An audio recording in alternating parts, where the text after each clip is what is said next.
Hai, kali ini aku akan coba jawab pertanyaan dari teman-teman, berapa sih biaya yang dikeluarkan untuk working holiday visa?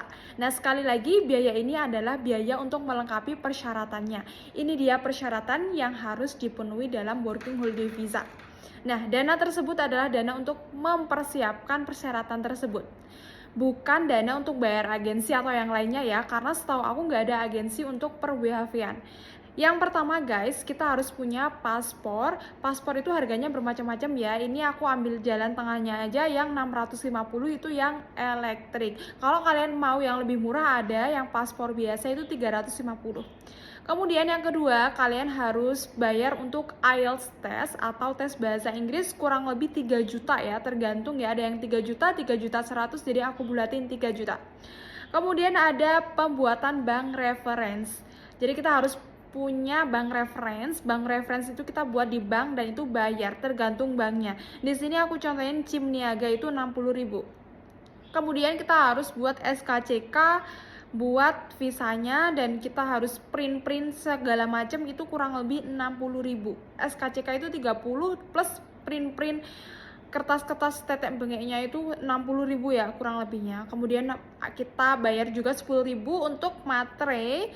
Ini untuk surat pernyataan ya 11.000. Kemudian ada dana translation, itu kita untuk translate dokumen kita. Contoh kita translate KK, kita translate ijazah, jadi itu berbayar karena kita translate dari Indo ke bahasa Inggris itu kurang lebih budgetnya 180.000.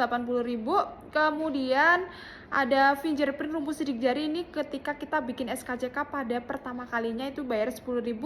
Dan untuk visa working holiday visanya itu berbayar ya, jadi kita bayar kurang lebih 501 AUD atau sekitar 5 jutaan itu pada saat aku ya. Tapi setahu aku info yang terupdate ini bayar WHV-nya tuh naik jadi sekitar 6 jutaan.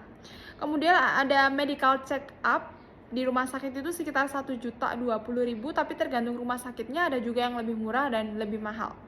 Jadi oh ya, sama driver license. Jadi ini pembuatan SIM kurang lebih 300 ribuan.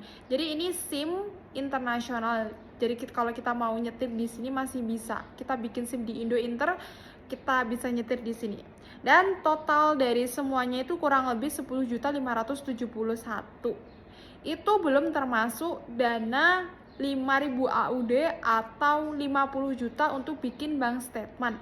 Nah, tujuan dari uang 50 juta itu bahwa menunjukkan kalau kita tuh bisa hidup di sini sebelum kita dapat pekerjaan. Karena kalau kita datang ke Australia belum tentu langsung dapat pekerjaan, teman-teman. Kemudian tiket pesawat dan sewa rumah juga belum termasuk ya. Jadi mungkin lebih dari itu. Kalau kita tambahkan seumpamanya sama dana 5.000 AUD atau sekitar 50 sampai 55 juta, anggap aja 50 juta tambah 10 juta 700 itu udah 60 juta 500, ditambah tiket pesawat kurang lebih 5 sampai 7 juta. Jadi total biaya yang harus kalian keluarin sekitar 72 jutaan. Ini hanya untuk persyaratannya ya guys, belum sama kayak kita bolak-balik ngurus, butuh transportasi, butuh akomodasi, jadi lebih dari itu. So, buat kalian yang memang tertarik dan minat, kalian bisa persiapkan dananya dan juga kalian bisa akalin. Kalau aku ya, dari dana 5.000 AUD itu aku ambil buat beli tiket pesawat juga, buat beli barang-barang yang mau kita bawa dari Indo ke Aussie. Jadi untuk persiapan beli barang-barang gitu.